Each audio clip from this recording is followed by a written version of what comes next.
Okay, now, in Hearthbreakers, we'll first start off where Maud makes a Sherlock deduction, and let's view the clip. I'm so excited to see you, Pinkie Pie. You too, Applejack. I hope you had fun sledding yesterday. How'd you know that? Isn't it obvious? There's specks of extrusive andesite on your hoof. It's a mountain rock. Now, assuming you saw that, we have here that Maud determines that they went sledding the previous day. She does it by specks of what she calls extrusive andesite. Now, the thing here is, andesite is an extrusive rock by definition, which means saying extrusive andesite is redundant. My guess here would be that Maud thinks by adding the extrusive, she is helping people understand what she is saying, when in fact it is accomplishing the opposite. That is my theory, anyway. I can't think of why else one would call it extrusive andesite. Now, andesite is 57 to 63% silicon dioxide. It's SiO2. It is characteristic of subduction zones where plates go against one another. One plate goes under another. The San Andreas Fault in California is formed by a subduction zone. Also, subduction zones form the Ring of Fire that goes around the Pacific.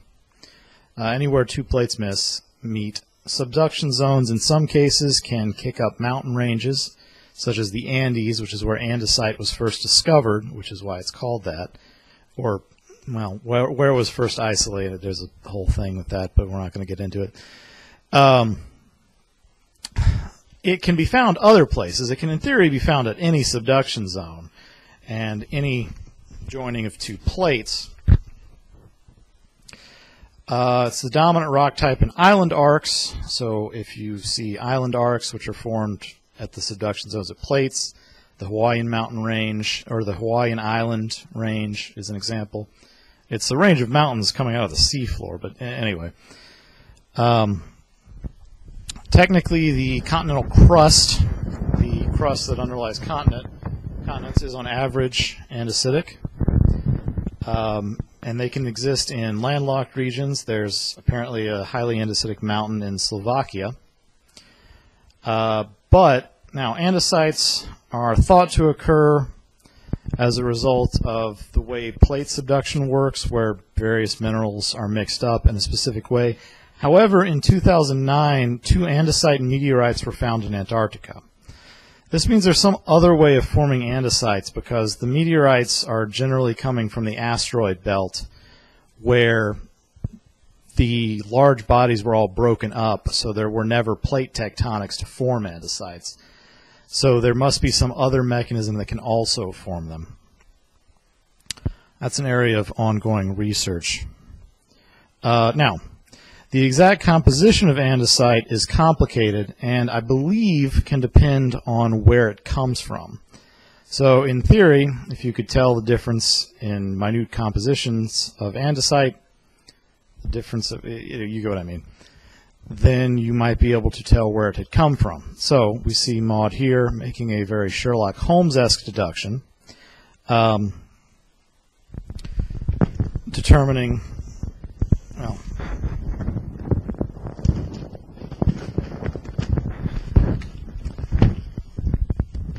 backspace over that. All right, so the other place andesite is often found, which occurs near the joins and plates as well, is stratovolcanoes. Now, some of these volcanoes, like ones in Europe, are long extinct, but they were once stratovolcanoes, and the rising lava in the volcano ultimately gave rise to andesites. Now, if you're familiar, stratovolcanoes, also known as composite volcanoes, are steep and cone-shaped, whereas shield volcanoes, I can't remember the other name for them, are flat and long. Stratovolcanoes tend to have very steep sides, as well as being quite tall. Since this is a common region for andesite formation, this means that the fact that there was andesite on Applejack's hooves indicates that she was not only near a mountain, but specifically a tall, steep mountain, the sort that would be perfect for winter sports like skiing, sledding, snowboarding, what have you.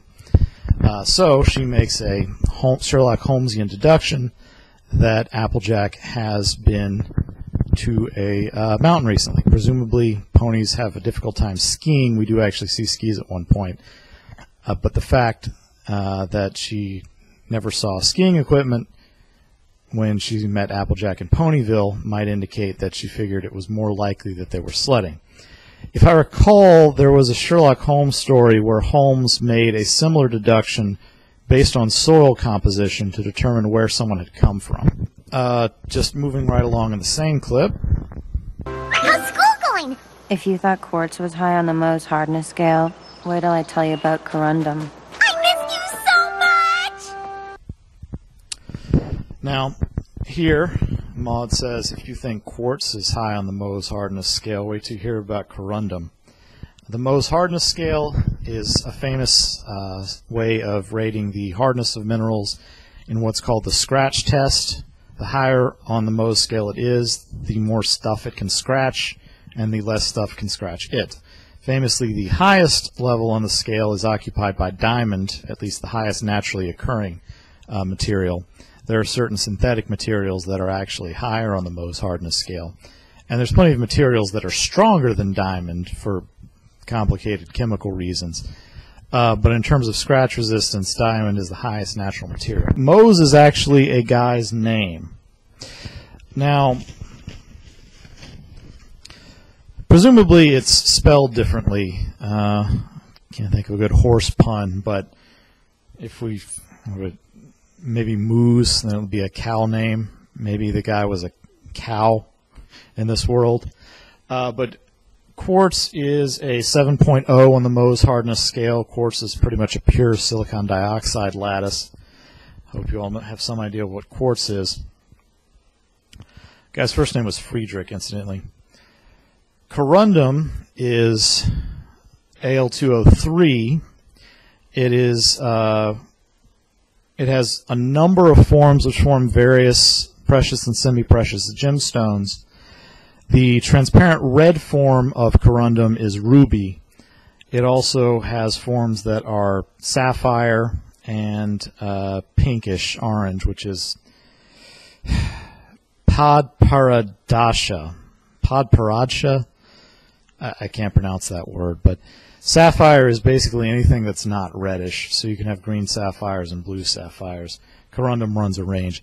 It's a 9.0 on the hardness scale. In the original formulation, that puts it just below diamond. Between the two is topaz, if you're curious. Mind you, that's something you should learn in like first year of geology, is that kind of thing. So I'm not sure why Maud is just learning that now. Best guess is she's actually not. She's studying corundum in another capacity, such as studying the complicated lattice structures that lead to the different forms of corundum, and she's attempting to simplify it for Pinkie Pie. Presumably she has at some point attempted to explain the Mohs hardness scale to her family. So we see that Maud is somewhat considerate of the fact that other people don't know what she's talking about, but she doesn't quite bridge the gap. All right, now here I'm going to take a break to talk about the names, but I'll let you watch the clip where they introduce themselves. Let's try a different tactic here.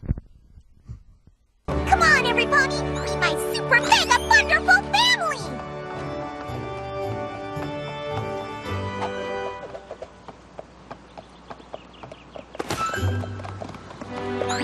Every pony! Meet every pony! Surely thy name is not but Granny Smith. I am called Igneous Rock Pie, son of Feldspar Granite Pie. Thou shalt know me as Cloudy Quartz. May Providence favor thee well, and to thou comfort our humble homestead bring. Y'all gabbing with words real funny like. Well, what you say them names were? Icky? And I'm just gonna call you Big Mama Q. Gaze into the eyes of limestone pie. Ma and Pa may own this rock farm, but I keep it running. Cross me and... Aye, aye, Captain Grumpy. No one's gonna mess with your precious mind. Ore Holder's boulder. Every pony stay away from Holder's boulder. There, you happy now?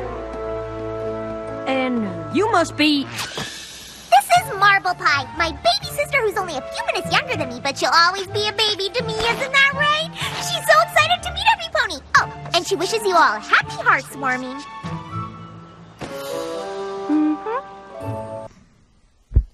All right.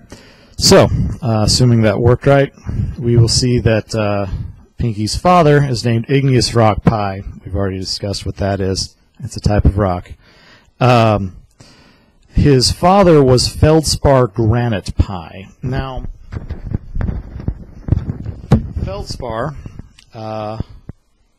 is a tectosilicate material, makes up tectonic plates, contains silicates. It's a very broad grouping. It's not something specific. Granite is an intrusive igneous rock formed from magma flows underground that aren't exposed to air. And granite is up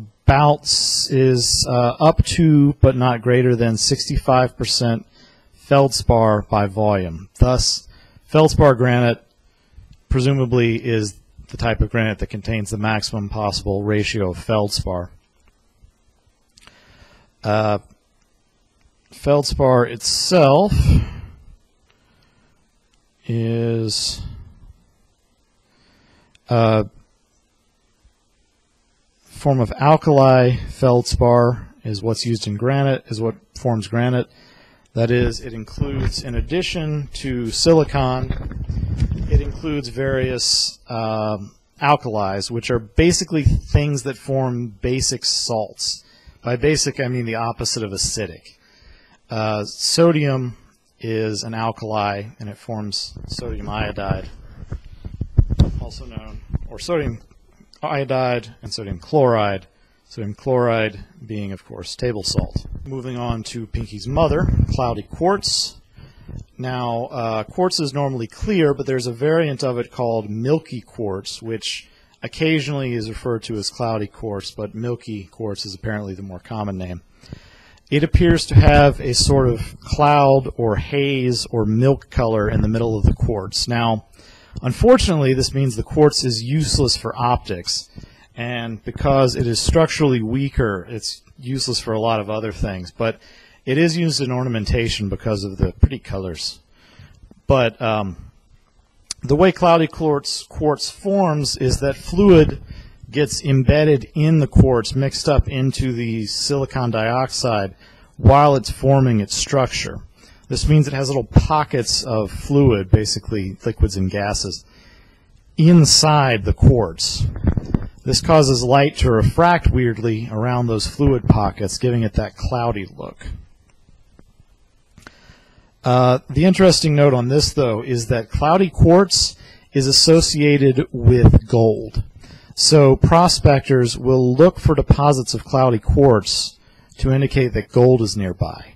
I'm not exactly sure why that link is. That required a bit too much research. But apparently that's a prospector's trick that some miners know. If you see cloudy quartz crystals around, then it means there is probably gold nearby. All right, next the Pie Sisters. Next the Pie Sisters, who we find out here are limestone and marble. Previously fans referred to them as Inky and Blinky. So Inky, Blinky, Pinky, and Clyde, except it's actually Maud, but same general principle. I don't know which is Inky and which is Blinky. I don't know that there's ever been any fan consensus over that. If you're not aware, those are the ghosts from Pac-Man, but I suspect most of you already know that. Limestone, we see, is very brusque, to put it politely. The mineral limestone is CaO3, and it's a calcium oxide form. I don't think oxide's the correct term. I think oxides are technically O2. It is mostly formed from skeletal fragments of marine organisms. It is a sedimentary type of rock. It is largely found as the basis of cave systems and bedrock. I mean, not largely. Cave systems and bedrock are almost always through limestone. This is because limestone is somewhat soluble in water. This means it's very easy for water to wear out, say, tunnels and caves in limestone when it couldn't in other types of rock. As I have seen other people point out, limestone is used to make lime, which is used in agriculture to make soil more basic. If you have too acidic soil, add lime to it. But if you get a higher concentration of lime, it becomes so basic it is caustic, which means harmful to living tissue. So highly caustic lime, which is also called quicklime or burnt lime, has its uses, but it is dangerous to humans. Agricultural lime is also sometimes used in coal-fired power plants because it binds with NO2 and SO2, that's nitrogen dioxide and sulfur dioxide, two of the pollutants produced by burning coal. This means the lime will soak up those, then you go bury the lime somewhere. You've released less pollutants into the atmosphere. Worth noting here is that in the vernacular, caustic can also mean sarcastic in a scathing and bitter way, which fits Limestone Pie's method of talking. Why is the last name Pie, incidentally? Anyway, this fits her personality quite well. Moving on to Marble Pie. Interesting note here, marble is a metamorphic form of limestone. Sandstone, stonemasons occasionally call unmetamorphosized limestone marble as well. But the point is, marble and limestone are two linked minerals. It's from a Greek word meaning shining stone. It's possible that Marble Pie's name is intended to be ironic. She is, in fact, very shy and reserved, whereas marble is gleaming white and sparkles. So, kind of the opposite of what she is. That is a bit like calling a tall man shorty. So maybe that's the logic behind Marble Pie's name. Moving along here. We have rock soup. Potato, potato! Double baked pot pie, rock soup! Dinner is dinner! Am I right or am I right? Yeah, you know what? This is what we were expecting. Right, every pony?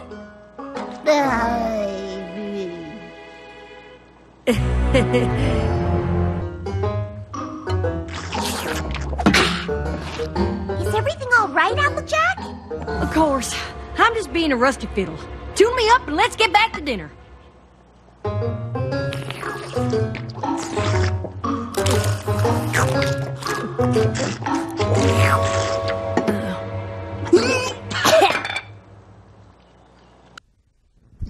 All right, now, in this scene, we see them eating rock soup.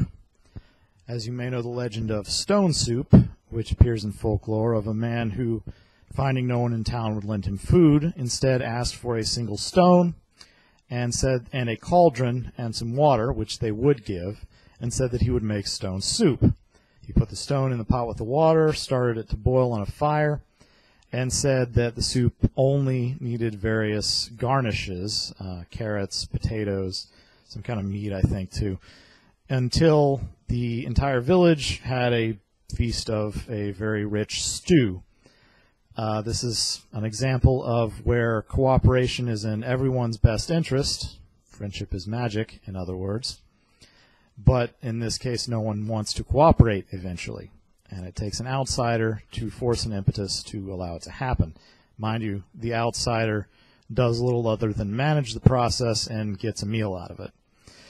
So it's debatable as to how good that is. But it also demonstrates the basics of trade, that if I have too many carrots and you've got some pork or whatever, and I trade you some of my carrots for some of your pork, and now we both have a more balanced diet.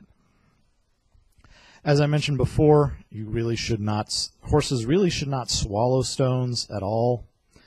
The fact that some of the pies do is thus a bit disturbing. The correct thing for it would really be to suck on the stone and spit it out. It's possible this is used to get more salt in the soup. For instance, they may not have ready access to ground salt, that is ground up in a grinder. So in order to season their soup, they put salt-containing rocks in it. The salt, due to the water in the soup, seeps out into the soup, and now you have lightly salted soup. And that could be the actual purpose of the stones. Again, horses should not swallow stones like that. It is very bad for them. Now, next bit. What does the rock look like? It looks like something that formed when volcanic lava cooled quickly. Here we have one of the weirdest scavenger hunts where they're looking for what turns out to be a drawing of obsidian.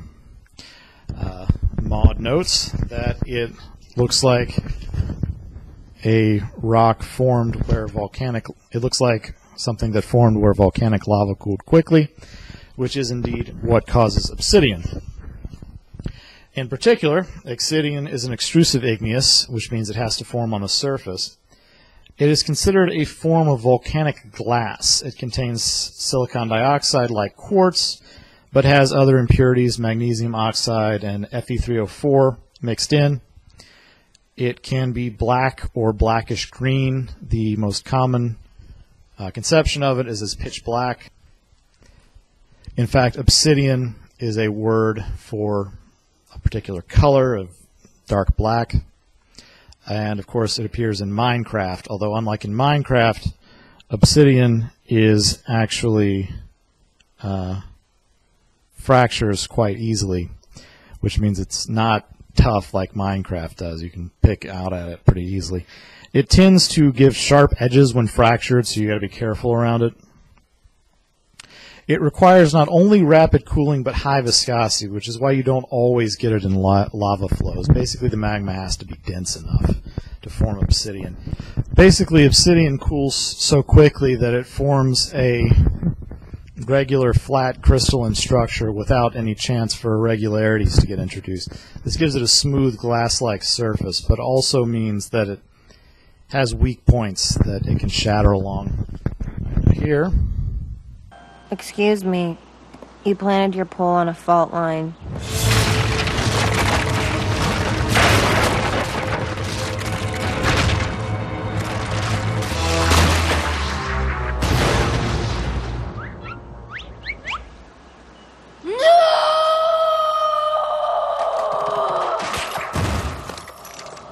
Oh boy.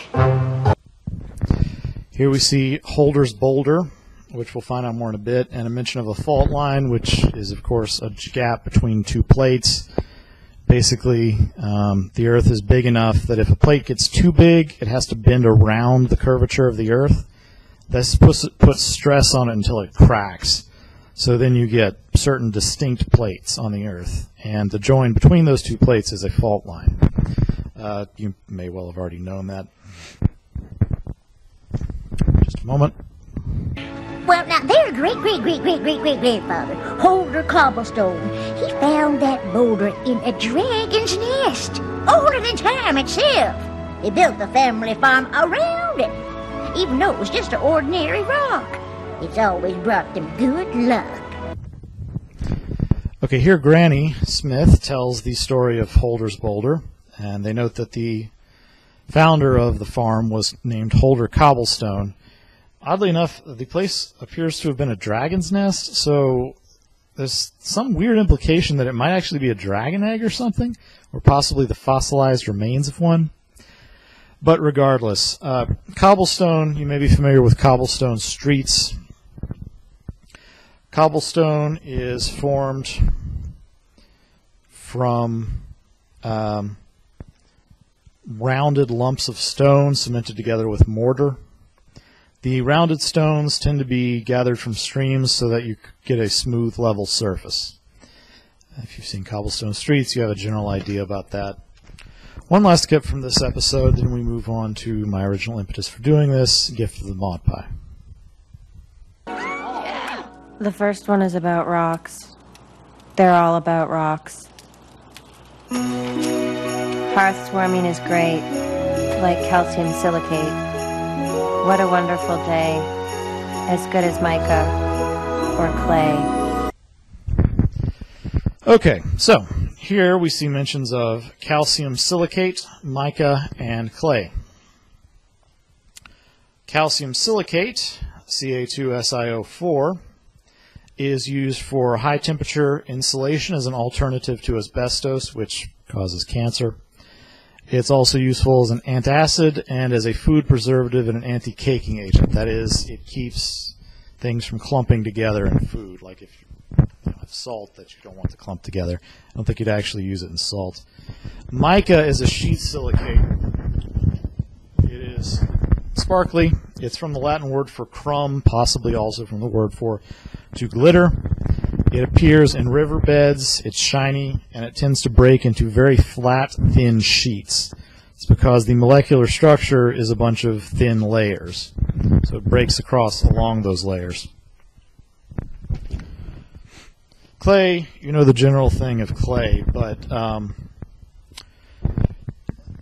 clay requires water, as a point to note here, which is what makes it malleable and form it. And if you dry or fire clay, the water is gone and it becomes brittle because you've only got the underlying rock structure. That said, you can dry it and it'll then hold its shape. So you get clay pots, which if you drop them will break, but they stay in the shape of pots. So as long as you're careful, you can then use them to hold things. My little pony, what will today's adventure be? My little pony, tell something, yeah. Da da da da da da da da. Don't know what they're saying here. My little pony, I'll be there right by your side. I'll be there right by your side.